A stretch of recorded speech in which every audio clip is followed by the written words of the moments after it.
Handaan mo nung harapin ni Senator Rodante Marcoleta ang anumang kaso na maaring isampah laban sa kanya, kabilang na ang posibilidad na makulong kaugnay ng plunder case na iniuugnay sa umano'y irregularidad sa kanyang election campaign funds.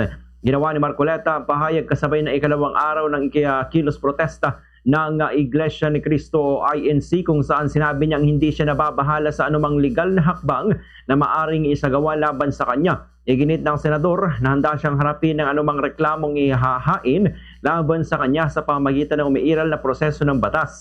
Sa kasalukuyan, wala pang inilalabas na desisyon ng hukuman kung o kaugnay ng mga aligasyon laban kay Marcoleta, at nananatili rin ang presumption of innocence o pagpapalagay na inosente ang senador hanggat hindi siya napatutunayang nagkasala sa korte. Matatanda ang libo-libong miyembro ng Iglesia ni Cristo ang nagtipon sa People Power Monument sa Quezon City mula nitong June 30 at July 1 bilang pagpapakita naman ng suporta kay Marcoleta. Samantala, sinabi naman ni Ka Edwel Zabala na magpapatuloy ang panawagan ng INC para sa katarungan anuman na maging resulta ng mga kasong kinahaharap ng senador. Ayon kay Zabala, kahit papakulong si Marcoleta ay hindi titigil ang kanilang panawagan para sa katarungan para sa mga Pilipinong umano'y napagkaitan ng kanilang karapatan. Ganito bahagi ng pahayag ni Senator Rodante Marcoleta.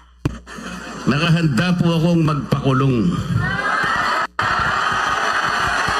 Kung kinakailangang maaresto po ako, wala pong problema.